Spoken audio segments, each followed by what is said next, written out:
So this is the motorcycle lift. It was not too difficult to assemble. The only thing that stumped me, which isn't difficult, I just had to figure it out, is like this is lifted up and you're supposed to put this pedal in this.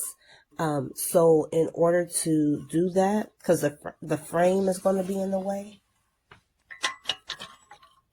That frame is going to be in the way. So in order to put the pedal in there, you'll have to, there's a bar that comes with it, and you'll just use that bar to push that down, and then it'll stay down. Then you'll be able to put that in, but I'll show you. Lift's easy. You can do it with your foot or with your hand. And when it's time to bring it back down, you're going to get this, like, release. I don't know if it's called a valve release or what. And just put it in this hole just for ease of use. And then it's going to go right there.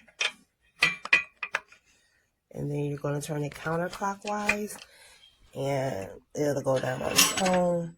Then you're going to turn it clockwise again so that the next time you use it, you'll be able to pump it up. Because if you don't tighten that back up, you this platform won't lift up. Very, very cute and very demure.